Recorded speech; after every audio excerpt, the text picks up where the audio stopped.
முக்கிய செய்திகள். பிரதமருக்கு எதிரான குற்றச்சாட்டுகள் மீது தனி விசாரணை நடத்தப்பட வேண்டும். அண்ணா ஹசாரே குழு வலியுறுத்தல்.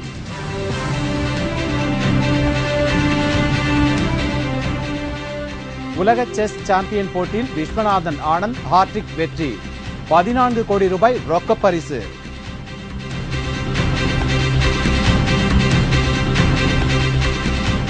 மத்திய மாநில அரசுகளை கண்டித்து திமுக ஆர்ப்பாட்டம். பெட்ரோல் விலையை குறைக்க கருணாநிதி வலியுறுத்தல்.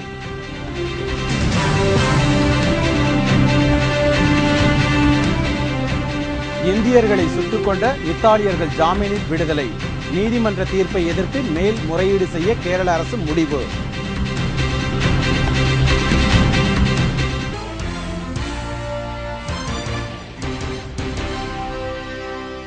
வணக்கம்.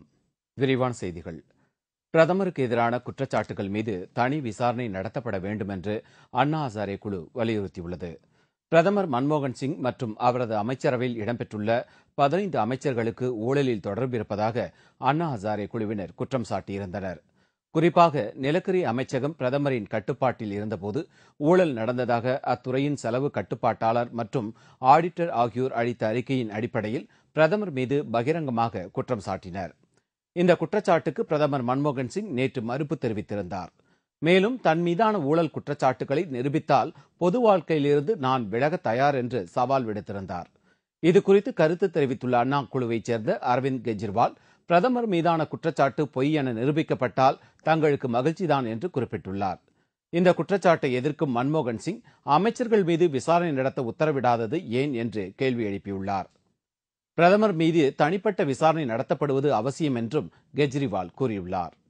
இதனிடையே பிரதமர் உள்ளிட்ட 15 பேர் மீது கூறப்பட்டுள்ள ஊழல் குற்றச்சாட்டுகளை விசாரிக்க சிறப்பு விசாரணை குழு ஒன்றை அமைக்க வேண்டும் என்று அண்ணா ஹசாரே குழுவினரின் கோரிக்கையை மத்திய சட்ட அமைச்சர் சல்மான் குர்ஷித் நிராகரித்துள்ளார். மத்திய அரசு உயர்த்தியுள்ள பெட்ரோல் விலையை குறைக்க வேண்டும் என்று திமுக தலைவர் கருணாநிதி வலியுறுத்தியுள்ளார். காங்கிரஸ் அரசின் பெட்ரோல் விலை உயர்வை கண்டித்தும், தமிழக அரசின் பால் விலை உயர்வு, பேருந்து மின்கட்டண உயர்வுகளை கண்டித்தும் அனைத்து மாவட்ட ஆட்சியர் அலுவலகங்கள் மற்றும் மத்திய அரசின் அலுவலகங்கள் முன்பு திமுக முன்னணி தலைவர்கள் தலைமையில் இன்று ஆர்ப்பாட்டம் நடைபெற்றது. சென்னை சேப்பாக்கத்தில் நடைபெற்ற போராட்டத்தில் கலந்து கொண்டு பேசிய கருணாநிதி, மக்களுக்கு எதிரான நடவடிக்கைகளில் மத்திய அரசு ஈடுபடும் பட்சத்தில் ஐக்கிய முற்போக்கு கூட்டணி அரசில் இருந்து திமுக விலகும் என்றும் அறிவித்தார். பொறுப்பை மத்தியிலே உள்ளவர்களுக்கு அளித்து அந்த பொறுப்பை அவர்கள் நிறைவேற்றாவிட்டால் எதிர்ப்பு குரலை உயர்த்தி அவர்களோடு இருக்கிற வகையில இருந்து முடியாவிட்டால் நாம் தனியாக பிரிந்து நம்முடைய கொள்கைகளைத்தான் நாம் வலியுறுத்தி வந்திருக்கின்றோம். பெட்ரோல் விலையை மத்திய அரசு குறைக்க வேண்டும் என்று குறிப்பிட்டார். மேலும் தமிழகத்தில் கடந்த ஓராண்டு காலமாக நடைபெற்று வரும் கொலை, கொள்ளை, ஆள் கடத்தல் போன்ற பல்வேறு சமூக விரோத சம்பவங்களை தடுக்காமல் நாளிதழ்களில் தினந்தோறும் விளம்பரம் கொடுத்து தமிழக மக்கள் பணத்தை ஜெயலலிதா பாழாக்குவதாக கருணாநிதி கூறினார். வரி பணத்தை வீணடித்து கூட்டங்கள் நடத்துவதுதான் தமிழக அரசின் ஓராண்டு சாதனையா என்றும் அவர் கேள்வி எழுப்பினார். இந்த ஓராண்டு நேரத்தில் ஏறத்தாழ 1000 கொலைகளாவது தமிழ்நாட்டிலே நடைபெற்றிருக்கும் என்ற அளவிற்கு அபாரமான ஒரு சாதனையை அதிமுக ஆட்சியாளர்கள் செய்திருக்கின்றார்கள். உலக செஸ் சாம்பியன் பட்டத்தை 5வது முறையாக வென்று இந்தியாவின் விஸ்வநாதன் ஆனந்த் சாதனை படைத்துள்ளார். இந்த வெற்றியின் மூலம் அவருக்கு 14 கோடி ரூபாய் பரிசுத் தொகை கிடைத்துள்ளது. ரஷ்ய தலைநகர் மாஸ்கோவில் நடைபெற்ற போட்டியில் இஸ்ரேல் வீரர் போரிஸ் ஜல்பாண்டை வீழ்த்தி இந்த சாதனையை அவர் புரிந்துள்ளார். இதன் மூலம் 5வது முறையாக உலக சாம்பியன் பட்டத்தை ஆனந்த் கைப்பற்றியுள்ளார். மாஸ்கோவில் நடந்த வெற்றி தோல்வியை தீர்மானிக்கும் டை பிரேக்கர் ஆட்டத்தில் 2.5 புள்ளிகள் பெற்று அவர் வெற்றி பெற்றுள்ளார். 12 சுற்றுகள் கொண்ட போட்டியில் இருவரும் சம புள்ளிகள் பெற்றதால் டை பிரேக்கர் முறையில் வெற்றி தீர்மானிக்கப்பட்டது. 4 சுற்றுகள் கொண்ட போட்டியில் 2வது சுற்றில் ஆனந்த் அபார வெற்றி பெற்றார்.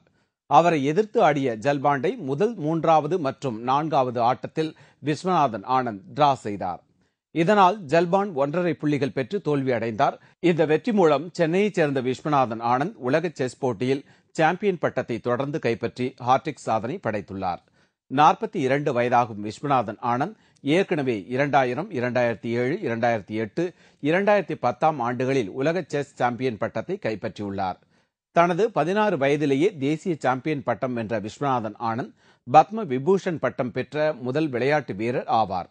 5வது முறையாக விஸ்வநாதன் ஆனந்த் செஸ் போட்டியில் உலக சாம்பியன் பட்டத்தை வென்றுள்ளது பெருமையாக உள்ளதாக அவரது மனைவி மற்றும் பெற்றோர் மகிழ்ச்சியுடன் தெரிவித்துள்ளனர்.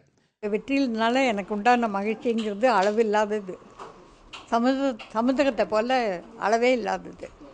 அவர் இருந்தாலும் அவரை அவளோட எதிர்பார்க்குறோம். நாங்கள் இந்த வெற்றிக்கு அப்புறம் வந்தால் இன்னும் சந்தோஷமாக இருக்கும். இதேபோல் சாதனை படைத்துள்ள விஸ்வநாதன் ஆனந்திற்கு பிரதமர் மன்மோகன் சிங், சோனியா காந்தி வாழ்த்து தெரிவித்தனர். பிரதமர் வெளியிட்ட வாழ்த்துச் செய்தியில் விஸ்வநாதனின் வெற்றி ஒவ்வொரு இந்தியரையும் பெருமைப்பட வைப்பதாக கூறியுள்ளார். இதேபோல் திரிணாமுல் காங்கிரஸ் கட்சி தலைவரும் மேற்கு வங்க முதல்வருமான மம்தா பானர்ஜி விஸ்வநாதனுக்கு பாரத ரத்னா விருது வழங்க வேண்டும் என்று தெரிவித்துள்ளார். இந்திய மீனவர்களை சுட்டுக் கொன்ற இத்தாலிய கப்பல் ஊழியர்கள் இருவரையும் 1 கோடி ரூபாய் ரொக்க ஜாமீனில் விடுதலை செய்ய கேரள உயர்நீதிமன்றம் உத்தரவிட்டுள்ளது. என்ரிகா லெக்ஸி கப்பலின் பாதுகாவலர்களான அவர்கள் இருவரும் தலா 1 கோடி ரூபாயை பிணைத் தொகையாக நீதிமன்றத்தில் செலுத்திவிட்டு ஜாமீனில் செல்லலாம் என்று நீதிபதி நிபந்தனை விதித்துள்ளார்.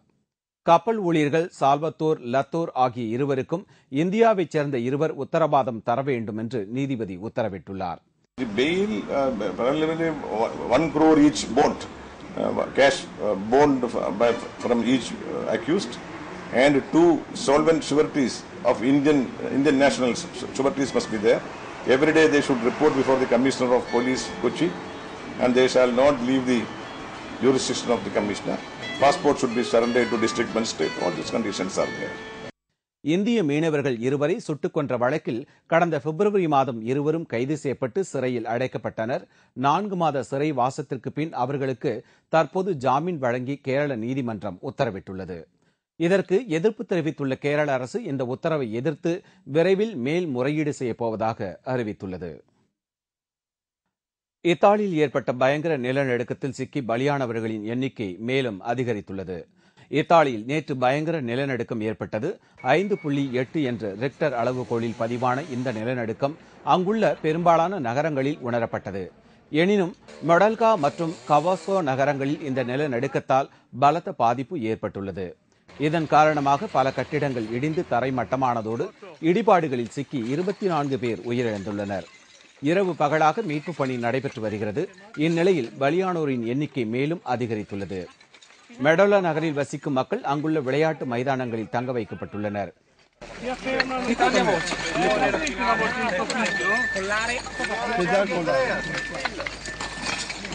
இடிபாடுகளில் சிக்கியுள்ளவர்களை மீட்கும் பணியில் மோப்ப நாய்கள் வரவழைக்கப்பட்டு பணிகள் நடைபெற்று வருகிறது. இந்த விபத்தில் இதுவரை 300க்கும் மேற்பட்டோர் படுகாயம் அடைந்துள்ளனர். இவர்கள் அனைவரும் மருத்துவமனையில் சிகிச்சைக்காக அனுமதிக்கப்பட்டுள்ளனர்.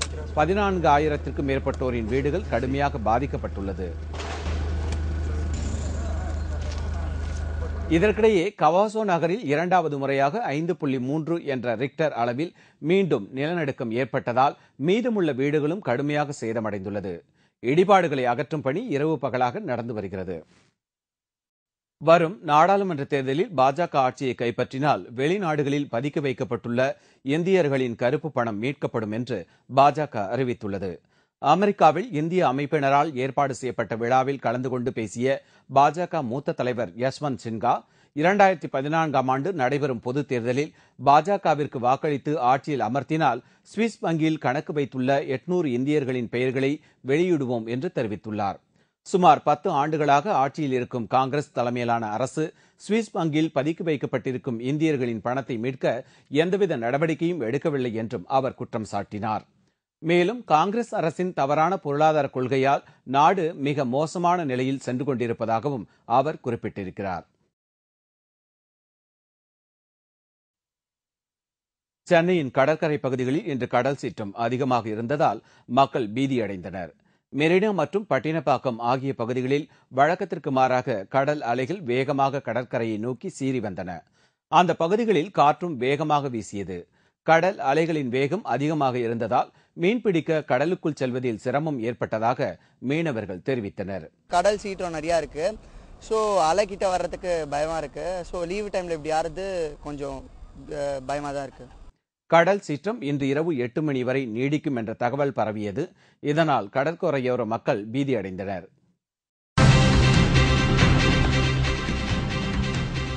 பழனி அருகே ஹோட்டலில் சாப்பிட்ட 40 பேருக்கு திடீர் வாந்தி மயக்கம். சாம்பாரில் பல்லி விழுந்ததால் விபரீதம்.